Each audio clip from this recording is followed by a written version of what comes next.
What's up, y'all? This is Wherever I'm At with Malcolm-Hatchett. My podcast is a little different than other podcasts. You know, I don't have no location. I'm all over the place. One episode, I might be in the Volvo. The next episode, I might be at the ocean with a friend. The next episode, I might be up in the tree, smoking the backwood, eating a cheeseburger. You never know. This is the life of a comic. Wherever I'm at. Wherever I'm At with Malcolm-Hatchett. Wherever I'm At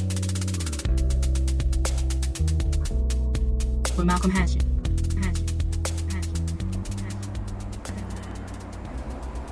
Yo, right now, I'm trying to get sunflower seeds out my gums. So I was eating sunflower seeds earlier. What we just eat? 4 and 20 diner. Yeah, me and my girl just ate some Pancakes. some pancakes and bacon and eggs. And I ate sunflower. I'm so ignorant. I went in there with a Capri Sun in my right pocket and sunflower seeds in my left.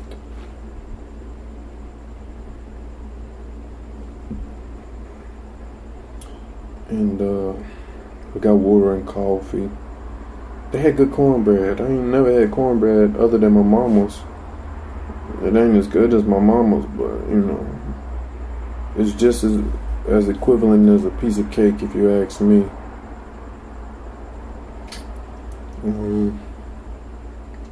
I got a new job. I'm not telling you. Just know that yeah, we in there. And what I mean by we, I mean anybody I shake hands with without pounding. So if I pound you within the last week, you're not in there with me. Been around the bus a lot. I miss my car. Somebody probably don't bought it by now. Fuck it, you know. Rent coming up. Ain't got it. But I will. If you've been sending me money on Venmo, thank you, but I can't receive it, so check your account. It's still there. Thank you. I don't know what happened. My Venmo stopped working. My CashApp stopped working.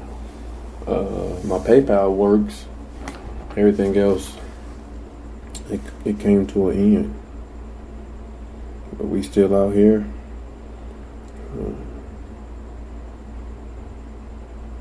We getting up 2 to 3 times a night now. We performing every day now. No more procrastinating. Running a lot. Maybe 3 miles a day. Maybe even 1. As long as I do it, you know. Only drinking water and coffee. Only water, to be honest.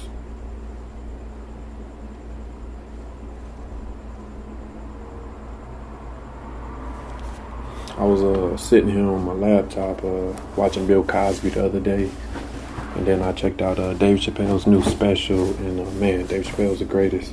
Bill Cosby is the greatest, and I'm the greatest.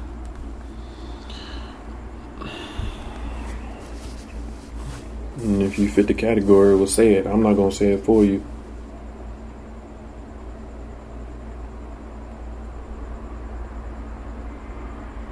My 2 years is approaching.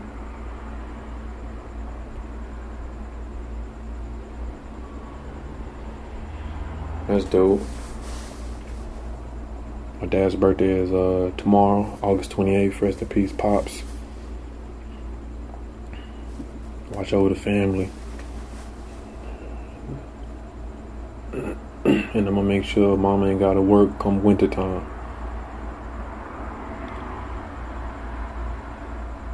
I think after I record this, I'm gonna go jog.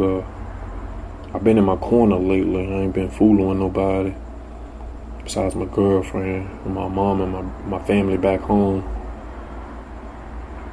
it's a select few out here who I call family, brother, and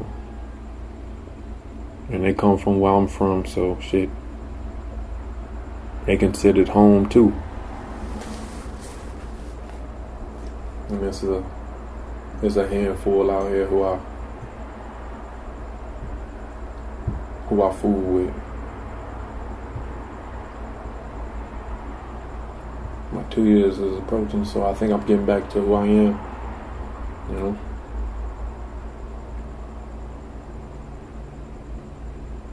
I stopped smoking a few days ago. My little brother hit me up. I guess I had a conversation with my mama, and she must have heard something in my voice. Well, I called on my girlphone. First of all, my phone been on for almost 2 weeks. That's how much I've been preparing for my future. Because when you ain't got no service, you gonna have to do something like read the Bible. And my mom must have told my little brother, and my brother hit me up, and shit, I ain't smoked ever since. That was a few days ago. I feel great. I was already healthy when I was smoking weed, but weed's fun. I don't care for it. A lot of the weed out here is fake anyway, unless you go to the shops that get tested. But a lot of this stuff out here is fake. Laced, can't trust it. So I've been eating peaches and apples, and drinking water as if it's a sativa strain. Feeling good about life. I'll be at the Improv this Saturday, late show. It's my second time doing that. I ain't done it in 2 weeks, so I'm blessed. I trust the process. I just keep going. I beat myself up after every show because I know I'm a lot better than I show, and we all are, but sometimes we don't realize it until time is up, and they give you the light and they say, all right, go home. So this Saturday will be fun. I feel like I'm back in my skin. I'm excited. I'm excited about the winter, fall, spring, and summer. I'll be 26 in March. That's exciting. I'm just excited to keep on performing the way I'm performing. I gotta get my groove back. I gotta get that nature, that second nature back. Like when I first come out here, this was sorry, I burped. This was new to me. All these mics and shit. I was like, damn. It was like weed, I never smoked weed till I got out here, and it's like, it's straight, And that's how I was when I started doing comedy. When I first moved out here, it was like, wow, you can get up 4 times in a night. What? I mean, you can get up a lot more. It just depends on your hustle and your travel situation. If you got a car, you can get up a lot more. If you got an Uber and bus, you can get up as much as a car. There's no excuse. You just gotta really want it.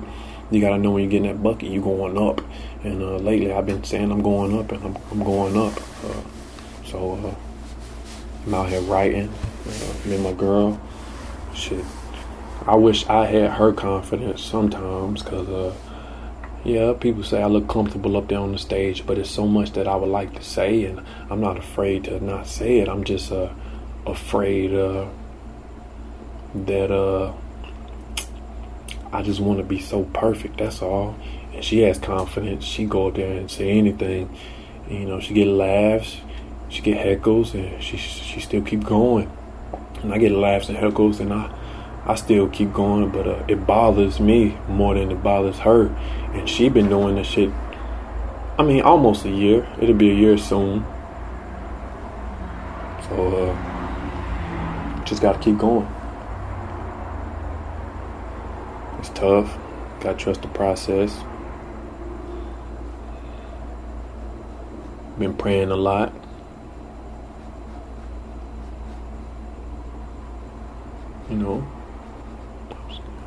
down on myself earlier. My girl said, you can always go back home and hustle. That's easy to you. That's like tying a shoe. Why can't you do it in comedy? And then I put on running clothes and went walking. I didn't even have the energy to jog after that. I was like, let me go walk that shit off. Because I was definitely considered going back home and selling heroin. I don't give a fuck. I'm going to say it. It's my life. It's my podcast. I know what I used to do.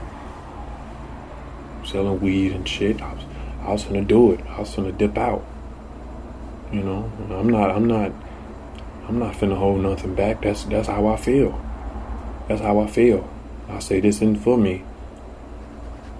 You know, I don't take it so seriously. I don't, and I should, because I'm around it for a reason. That's another reason why I missed out on a lot of opportunities. Shit, I was supposed to go to Fresno the other day, and I don't know, man. I went up to the station, and I went up last minute. I really didn't care, man. I want a box. I really want a box, but I got my mind made up. I'm born to do comedy. I'm not even born to do comedy. I'm just born to be in front of thousands of people and to make them go home with a better feeling than what they come into the arenas and the comedy clubs and the churches and wherever I'm at, like the podcast. I'm there to make them people feel better about themselves. So I know what I'm here for, you know. Yeah, I was supposed to go off to Fresno, and the ticket sold out. I could have easily got a ride from another comic, but I don't really roll like that. It ain't even pride necessarily.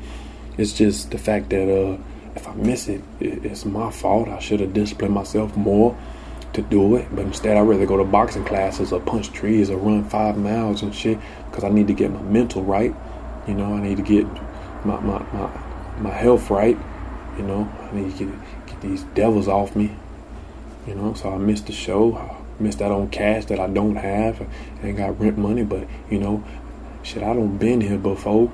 Slept in the car for almost 2 years. I went hella days without eating one time. You know, phone's been off almost 2 weeks, but shit, I had the phone off when I was living in the car at the Planet Fitness before Cerrijo pulled up a few years ago, and shit, I had bread, and then I ran out of bread, and I ain't eat for a few days, and I just showered, and I still worked the job, didn't eat on the job, went back to the car at night, cried at the front of the Planet Fitness. You know, I've been there. So everything will be all right at the end of the day if you trust in it, if you're not trying to rush it. You can't skip over greatness. You just can't. You can't run from it. You know. I wanted to go out to Fresno. I was supposed to headline, but then I ended up being able to have the opportunity to feature for 2 shows out there. But, you know, I got up to the station. I didn't think it'd sell out. And the Greyhound sold out. So I missed 2 shows that night, but it's fine, because me and the book out there, / great comic, he's a really cool guy. And he believes in me. I believe in him. He put money in my pocket my year into California out in Fresno. Then came out there and performed a lot. That was my first time ever doing about 48 minutes, you know. So that was a year ago, and I missed it, you know, coming into this year. And it's fine, because, you know, he'll get me out there. I'll be on time this time. You know, maybe it wasn't for me to go perform. Maybe I didn't need to be in front of those Fresno people, because those people are very nice. Those people, you know, they work hard out there. You know, comedy out there, it ain't as big as it is in LA, so they really want to enjoy it. And my mind wasn't in the right place to even get there. So therefore I missed the Greyhound by lack of confidence, lack of effort, not believing in myself, too busy in destroy mode, you know. And I see the vision now. You know, my pop's birthday tomorrow. And the day I moved to LA is the day after his birthday. That's Michael Jackson's birthday. That's a big old role model in my life. You know, Michael Jackson is the reason I performed comedy. Mike's the reason I wanted to ever even get on the stage. I wanted to dance before comedy. I didn't know what the fuck comedy was, but I knew who Cisco was. And then Cisco faded away quick because I was introduced to Michael Jackson, and I fell in love with Michael as a kid. I did Michael Jackson in a talent show. And the next year I was supposed to do Michael Jackson in a talent show. I got in trouble in the neighborhood, and my mom said I couldn't go, and that broke my heart. I cried, and I still haven't cried up until this day as much as I did when I couldn't perform in a talent show. And I think it was the third grade. I did it in the second grade. Third grade, I didn't get to do it. I was running around the neighborhood, and this girl, she was fifth grade. I was in third grade. She had a window open, and we were just running around, and we saw her boobs. And we was just in the neighborhood. We just looked at, and she told my mom, and she was getting ready for the talent show. It wasn't a big deal. It was just, the blinds was open, and we just looked as little kids.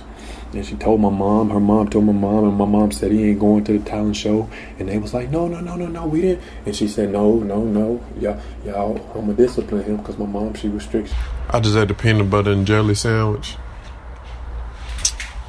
Been drinking a lot of water.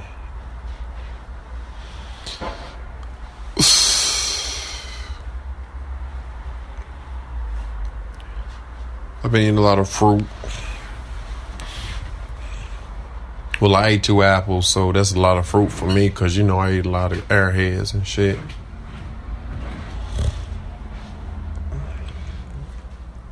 I had this crazy candy rush the last few days. Well, a few days ago, I was just buying candy.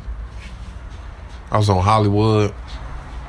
I spent my last $15 in the fucking store. I got 3 pieces of candy and some water. That shit was $15. $15. I almost told the dude to put it back himself. But I love sweets. I just like candy. And I was fiending for some yesterday, but nigga ain't got no money, so I ate 2 apples, and it was equivalent to a Snickers bar for me. So I was like, you know what? I'm gonna just get fruit. I ain't been smoking, so I guess I appreciate fruit. But when I smoke, a nigga gotta have some Starburst or something. Milky Way. Some type of death,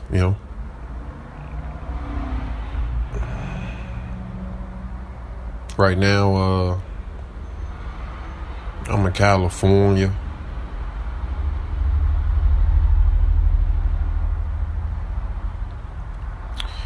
Chilling right now.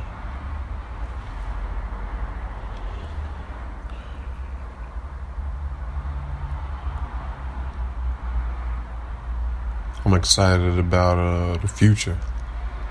It's gonna be a big one. One that'll live forever.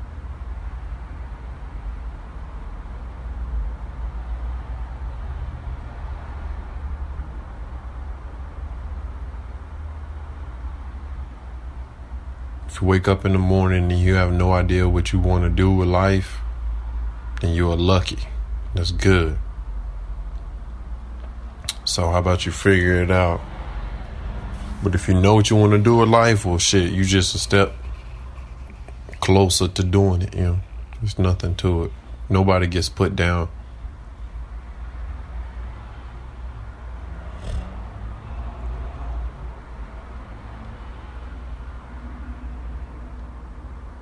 I've been riding the bus a lot. The bus is fun. I hate getting on the bus, man. I just got out of the shower and I gotta go get on the motherfucking bus. I'm like, man, shit. I don't know who the fuck been sitting in this chair. But it's all a part of the process. It's crazy because it's like when I first got here, I was riding the bus and I just started to Uber. And then I got a card and another card, and now it's cycling all back around. I'm back on the bus. And the bus is fun. I gotta be cautious because, nigga, I got quarters now. My bus swipes from the Metro card ran out. So when I get more money to put on the card, I can't be like I was when I first got here. Because I was getting on the wrong buses all the time. That shit was fucking up my swipes. I was ending up in locations I ain't had no business been in, you know. I'm talking about jungles, nigga. I'm talking about I got off just one bus when I first got here, and I saw a motherfucking hyena and the pit bull going at it. I say, ain't no goddamn way this my stop. This ain't my motherfucking stop. Hell, bus driver. As soon as I got on the bus and tried to swipe my card, the machine said, eh. I said, fuck. I whooped that hyena and put pit bull's ass. I ain't playing.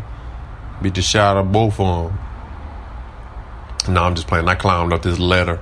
It was a ladder on the side of this little liquor store. I climbed to the top, looked down, feel like I was in the Lion King. Nah, I'm just playing. But yeah, man, you gotta know your stops. So whenever I get on the buses and shit, I study the areas and I put it in my brain as if, you know, when I was driving, I know my locations around. Even though I always GPS, but I knew my way around. But the bus is different. And I feel like once the bus becomes easier to me, California becomes smaller.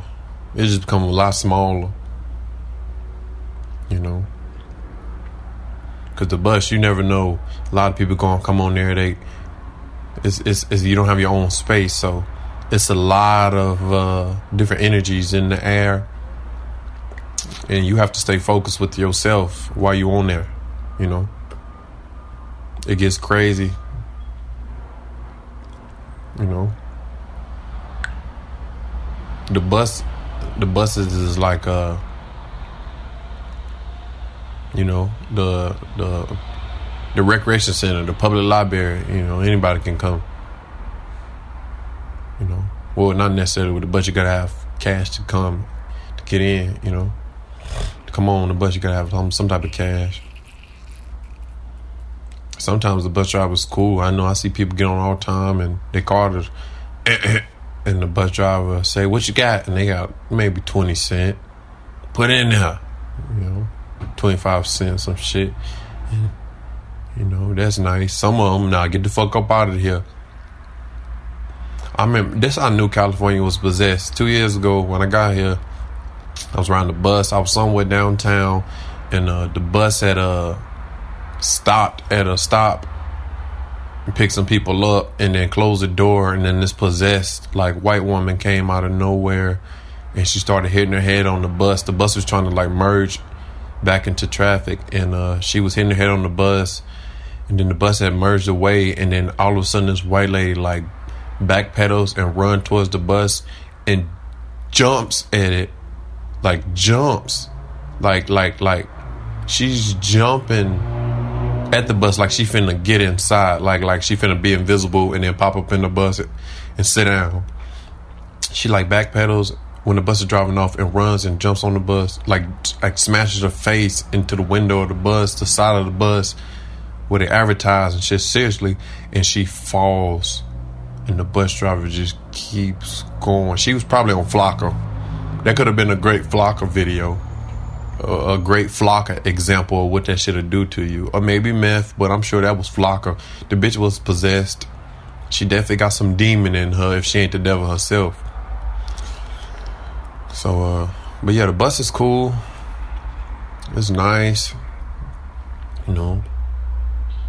Shit, $1.75, you get to see a lot. You get to go all over town. Just don't get off the motherfucker.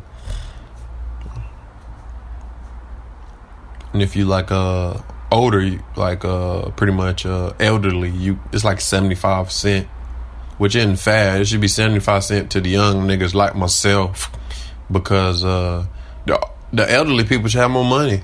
You know, the younger, I'm new. Let me put 3 quarters in this motherfucker. Nah, we gotta put a whole $1.75. Damn, nigga, that's a whole burger, nigga. But yeah, the bus is fair. It's cool.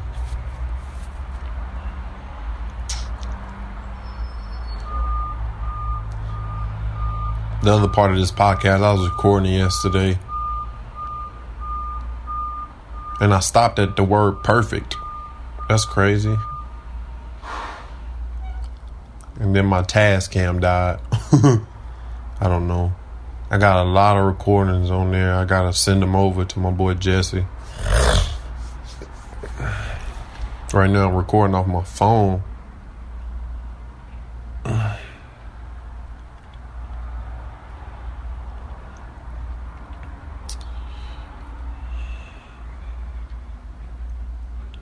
Yeah.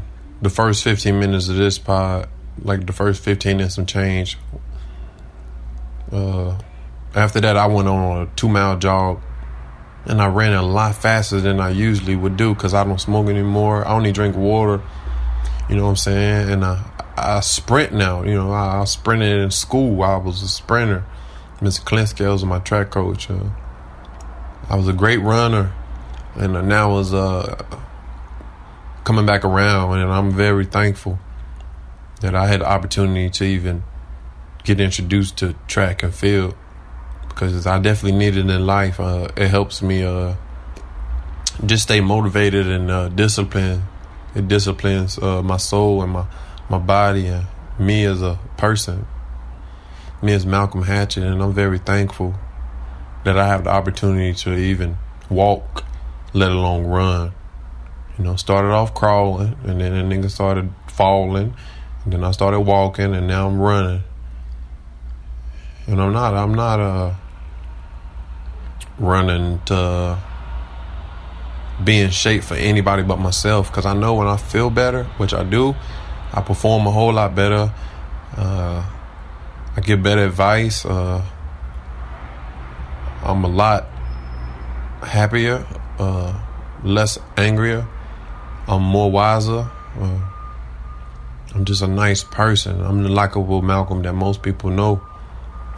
And yes, I still box. I will still do it professionally. Who knows? It could happen. But I'm going to hit the ground running. It's time to hit the ground running. Now, I guess I call this podcast Hit the Ground Running.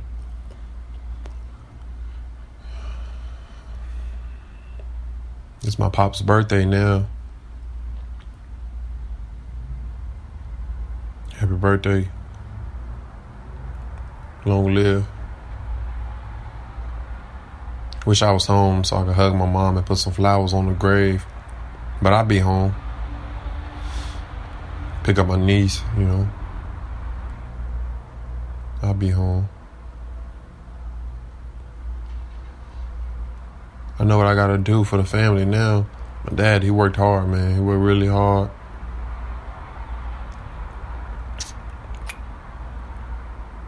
Told me to respect women.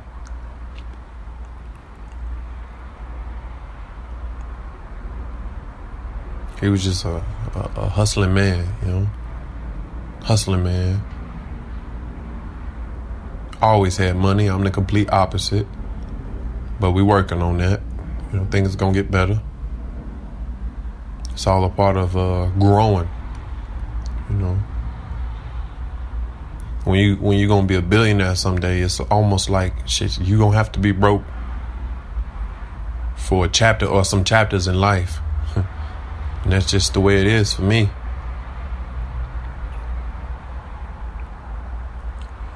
You know.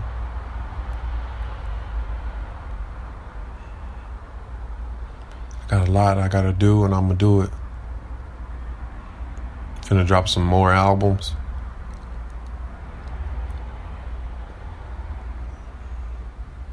Finna start going back into audition rooms.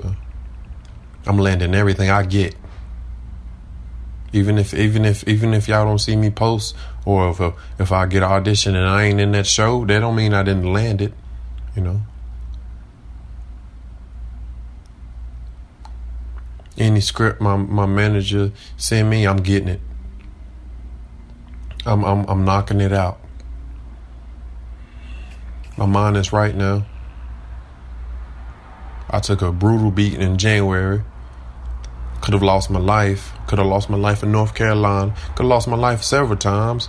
I'm still here, so I have a purpose. So I will not fail no more when it comes down to opportunity with the craft, with the God-given gift, with the skill that I have. You know, my city's crying for for a hero. My city's crying, besides Gerard Carmichael, but my city's crying for a hero. At least the people I went to school with, they want to see somebody that they went to school with do something so they can get inspired. Cause we all look up to Gerard Carmichael. We all look up to J. Cole. J. Cole ain't where I'm from, but he's a few hours away. We all look up to the baby. He up the street. Stunner. DJ Kid. We look up to all those guys, man. Those guys are great legends. You know, those are great legends. But it's time another nigga from Winston-Salem put on. Shout out to Gerard.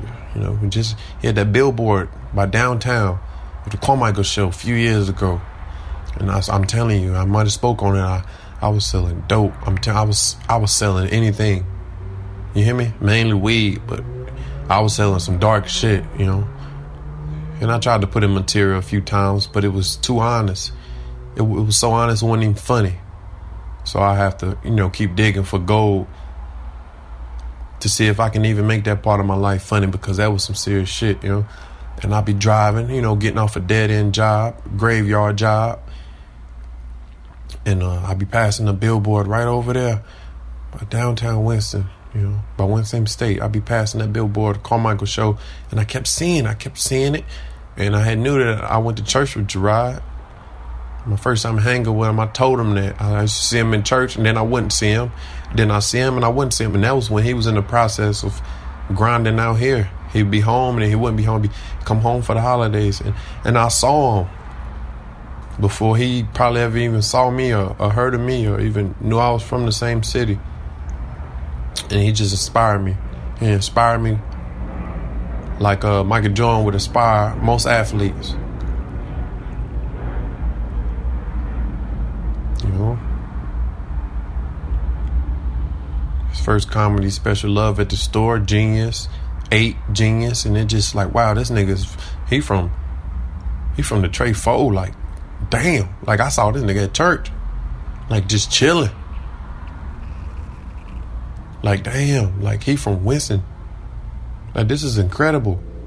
And when I found out about Gerard, I was already into comedy. I was already doing comedy before I even knew of him. You know, I was 2 years in. And then I found out about, I'm like, wow, this nigga from here. You know, so shout out to Gerard Carmichael for really putting on for the city. Like, seriously.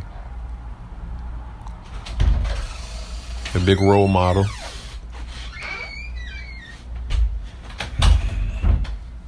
Can't wait to hang out with him again sometime. He also invited me out to Lorel's special coming out. Lorel is funny as fuck, bro. Gerard directed it.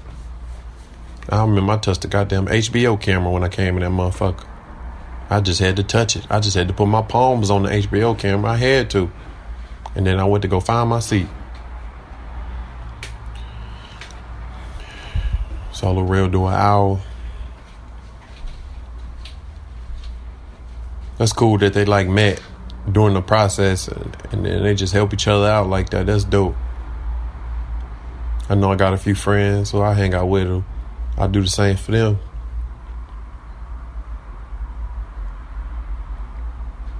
It's time to hit the ground running. It's time for my classmates to see the reason why I was getting put out of class and the reason why teacher was calling my mom. And I never, even though I got in trouble and stuff, I never stopped being a goof. I never stopped being funny. I never stopped being me.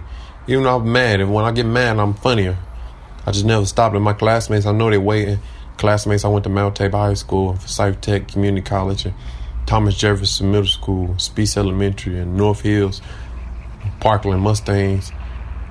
All those schools I went to, and Centerpoint. I used to go to Centerpoint. Most people don't know I grew up with anger issues. Seriously, I got everybody got dark times in their life. Is a lot deeper than just anger. Maybe I'll talk about it one day, but yeah, I used to go to this place called Centerpoint after daycare and elementary. Maybe up to 2nd, 3rd grade I was going there. They pick me up on the van and take me to this little area. I have to sit in a chair and just talk one-on-one therapy, young nigga. And if I acted up, I used to throw chairs at teachers and fight all the time. And I have to go to Center Point after school, and they literally sit me in the corner until I calm down. Sit me in the corner until I calm down. Or sometimes just sit me in the middle of the room at the Center Point area by myself, and they lock the doors just so I can get all the anger, frustration out. It wasn't my fault I was that way. It's a lot deeper than that, people. Maybe I'll talk about it someday. I was bad, very bad. But I want those people who remember me from that Center Point area, I want those people to understand that the anger is gone now. It's still in me, but now it's just a natural talent. It's a funny nigga. Now I'm a funny person. I'm a hilarious person. And what I mean by funny, I ain't funny, to just to be funny. I'm funny because I know where I could have been. That's why I'm funny. I had a decision, be angry or be funny. So I stuck with being funny. I've been funny my whole life. I've been silly my whole life. I just you can't take this shit seriously. My whole life I felt that way. And it was like, well, why would I be mad when I can do this? I never thought about the money I can make in it, but, it's a lot out there for everybody, not just myself, all my friends. We all gonna be rich. We all gonna have something in our bank account. But what I mean by rich, we all gonna be happy someday. If you ain't, we'll be happy. Take care of the family. Keep the circle small. I don't even have a circle. I got a triangle. I got a little diamond. I don't fool with people. If I talk to you, that don't mean I like you. I'm gonna just keep it 100% real. If I talk to you, that don't mean I like you. I'm just a nice person. I'm not that angry kid no more. It was time out. It's over with. I was in time out as a young kid too. I remember they used to pick me up on this little van. Or sometimes this little white Taurus. Ain't that crazy? Then I move out here and I'm sleeping in the Ford Taurus. But it was a lot older than the one I used to sleep. Than the one they used to pick me up in. I slept in the 1992 one out here. Shit, the one they picked me up in was definitely 2000. Yeah, just have to go to little timeout areas to calm down from my little past, And I'm very thankful for that, because if I never had those timeout areas, I'd be dead. I'd be in jail. Ain't nothing around that. I wouldn't be here. It wouldn't be nowhere if I'm at. I would never met Jesse Hayes. I wouldn't be doing this. I wouldn't be around. I would never step foot in California if I wouldn't have never got it right as a kid. I got held back in kindergarten, not because I was dumb or didn't pay attention. It's because of my background. It's because I was an angry kid. Sometimes I find it coming back around, so I get to boxing, or I get to running miles, or I read, or I watch some Bill Cosby, or listen to music. There go that nigga Bob Hope.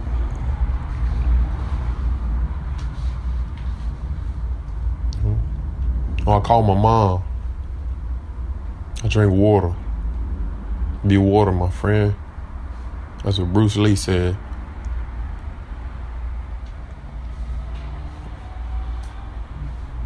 Keep grinding, boy. Your life can change in 1 year. That's the quote I live by. That's J. Cole.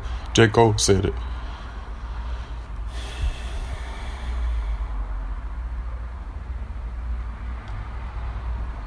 That just popped up on my Facebook a few days ago.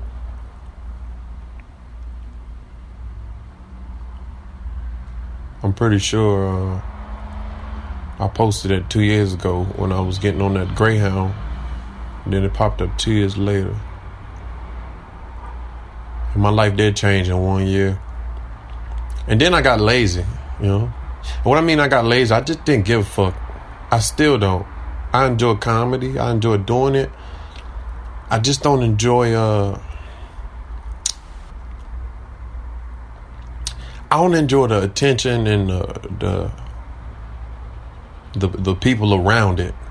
At least the people in my vision, the people I see out, because this is a lot different. Because I'm from North Carolina, I ain't never been nowhere. Me being gone for 2 years, this is the longest I've ever been anywhere. When I was home, I go 30 minutes up the street. Or if I went to the beach, a few hours with friends and family. That was it. I never been nowhere. Or Atlanta. I went to Atlanta before my church when I was young. I've been to Detroit. My uncle used to stay in Detroit. Rest in peace to my uncle. My uncle named Redbone. Smitty. Rest in peace to Smitty. I've been there. And any other place I've ever been is when I came out to Cali and got booked, like Syracuse, part of New York. My boy Streeter Kelly booked me out there, performed out there. Iowa. My boy David booked me out in Iowa. And that's also with Streeter lived there. He has family out in Iowa too. Went up to Iowa and performed out in Iowa.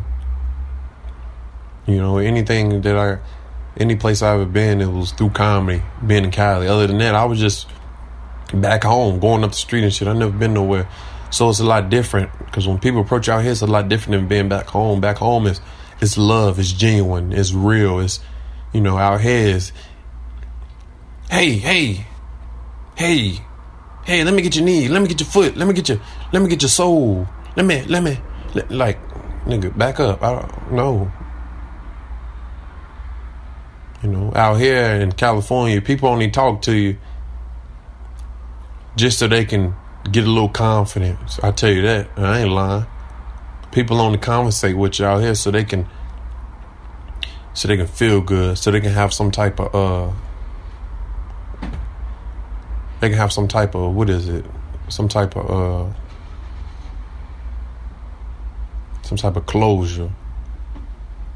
People want something. That's everywhere, but back home it felt genuine. It was real, because that's where I'm from. I was a soil there. I was soil. I started at the bottom, and then I grew like a tree. I was a seed,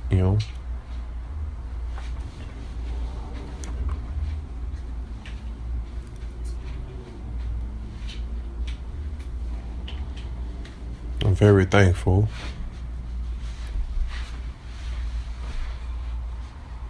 Yeah, I hear people they just want to be a part of it, and that's fine. But I tell you this, I got a lot of people back home who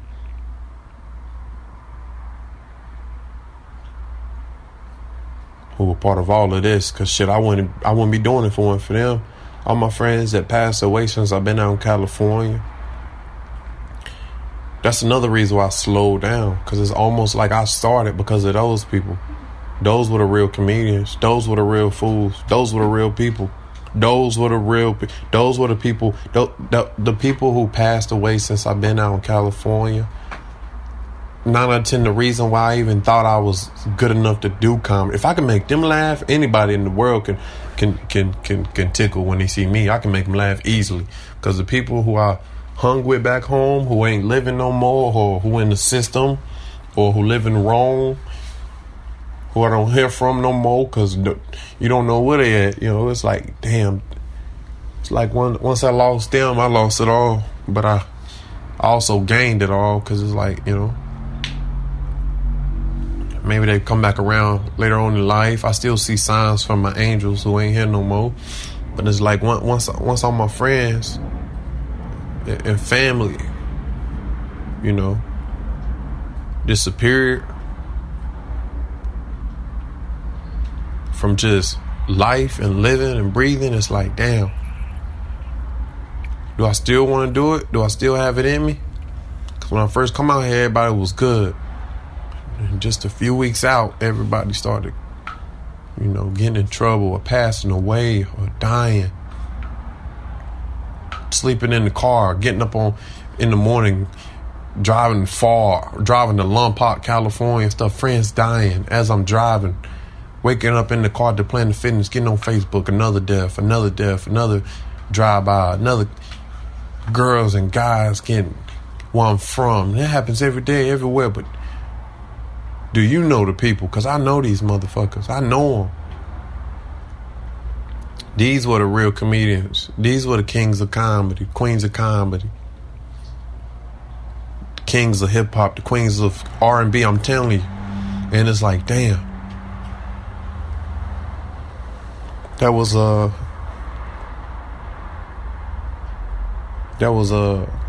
reason I left. I left to do great and go back home eventually, and not necessarily put people on, because those people, shit, they put me on without them even knowing, They put me on a long time ago. They put me on.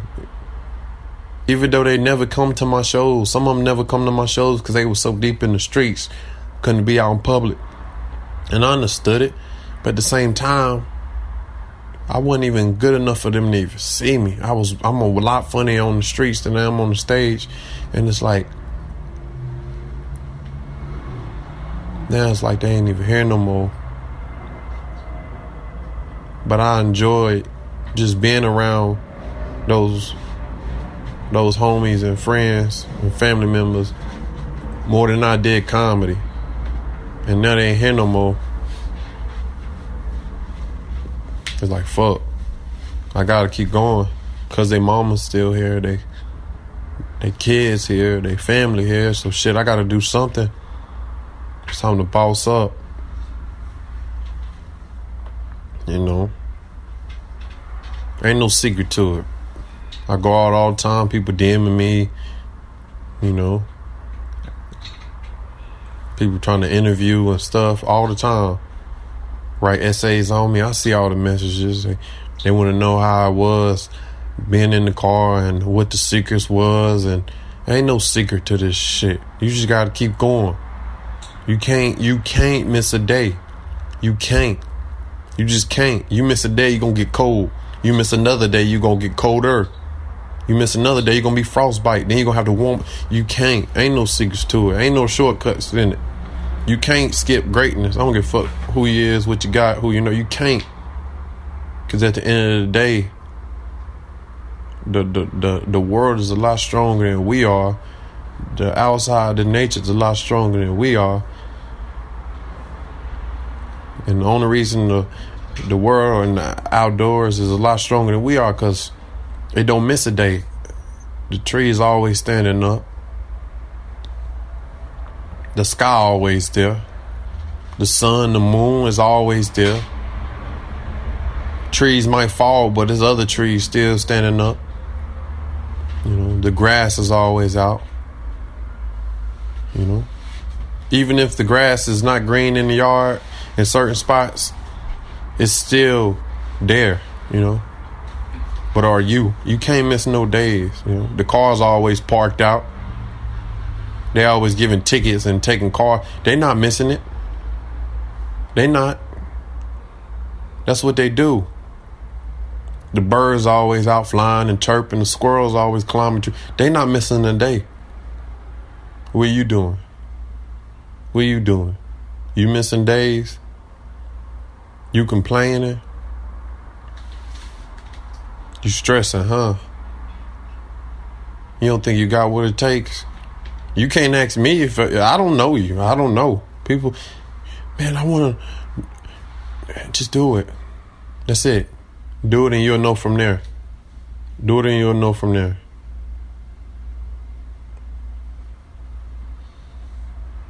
Shout out to all the younger supporters out there. I got a whole lot of them, and that's what I'm thankful for, because I ain't even started yet. I'm just warming up. So it's time to get started, because I found out there was a lot of younger people who look up to me. I'm talking about 18, 15, 16-year-olds, you know, and of course people my age, 25, 24, 23, that's dope. Older people, 50s and 60s and every age, it's like, wow, people who actually listen to my stuff and watch my stuff on YouTube, it's like crazy. But when I found out that young kids actually like my comedy, like me as a person, that hit different. Because it's all about the youth. It's all about the generation after, you know. Even though they right here with me, it's all about, you know, what is the message I'm gonna talk about? You know, I gotta get in my own lane now. I mean, when I first started out, I sounded just like Chris Tucker. That's all I used to watch. Shit, I didn't take his jokes, but I definitely took his jokes. I just worded them different. A lot of them, man. When I first started out, then I just started attacking it different. And then I found my style. And my style is just who I am. It's who everybody is. Whoever you are, that's your style. People like, I don't know my style yet. Nigga, what the fuck? Ain't no style, nigga. This ain't no goddamn hairdo. This a goddamn performance. Yo, ugly ass. I don't know my style, bruh. Sit down, motherfucker. The hell, go cut the grass. Go trim the bushes. Go change the oil, motherfucker. That's your style.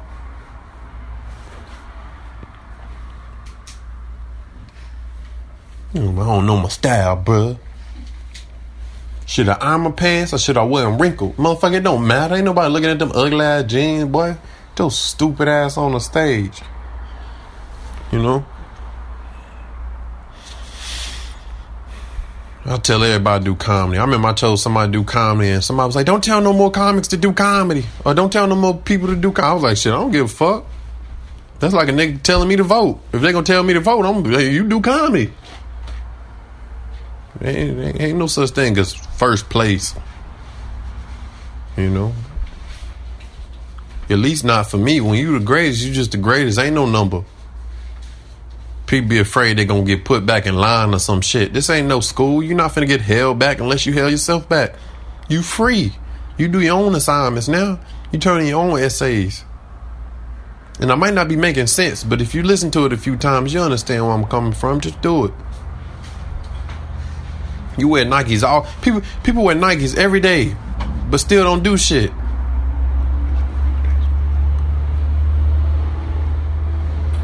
People wear Nikes every day, but don't do shit. How about you get you some blanks? That's some shit that look like Nikes, but ain't got no check on it. It's just called just. You don't get to do it. Just. How about you get you some just? You know? There's opportunity for everybody out here. Everybody. It's jealousy in the ass, envy, it's hatred. It's all this shit. But at the end of the day, can't nobody stop you but you. Can't nobody control you but you. Can't nobody take your goddamn place. Can't nobody take your soul. Can't nobody take nothing from you unless you allow it. Why you think I'm still here? Huh? Why you think I'm still here? I'm the motherfucking greatest. That's why.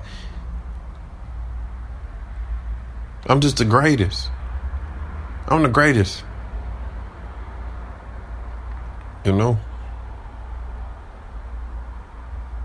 I'm the greatest Malcolm-Hatchett in the motherfucking world. I'm the greatest at everything I do. I eat candy better than everybody. I eat spaghetti better than everybody. I drink water better. I run better. I tie my shoes better. I talk to my mom better. You know what I'm saying? And when you figure out who you are, then maybe you can be great too. Ain't no maybe you can be. I can't be the only one. There's room for everybody. You got your own voice. You got your own words, your own language, your own lingo. How about you get out there and use it? Use it. Or else it's gonna use you. You gonna be fucking gonna be like that lady running into a bus on that flocker trying to get on the bus, hurting yourself. You never know. She could have been a star. Or maybe she's in the process of becoming one. Or maybe it could be over for her. Now she out there running to buses because she don't feel nothing no more, so she trying to feel something. She didn't care about getting on the bus. She just wanted to feel pain.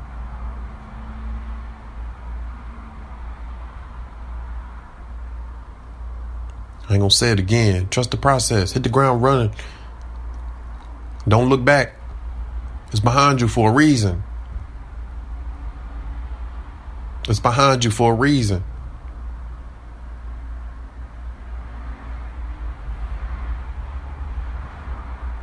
Tell you, when I look back, I end up getting jumped.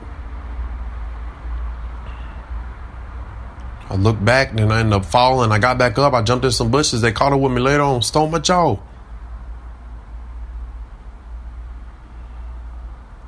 I look back. If I never looked back, if I would have fought fatigue, if I would have just kept going, if I would never jumped in the bush, I just kept running. I would never got my jaw broken, but now I know. Now I'm in the best shape of my life.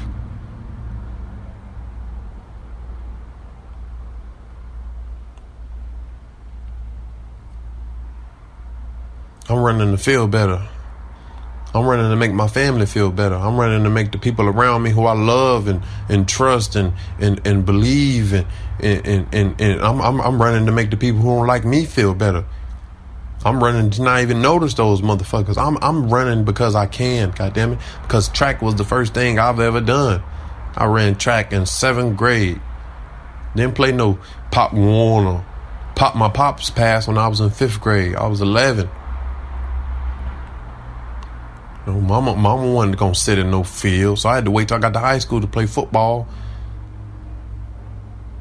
You know, ran track 7th or 8th grade, 9th grade, tried it, gave up, started eating candy. There wasn't no excuse. I just didn't want to do it no more.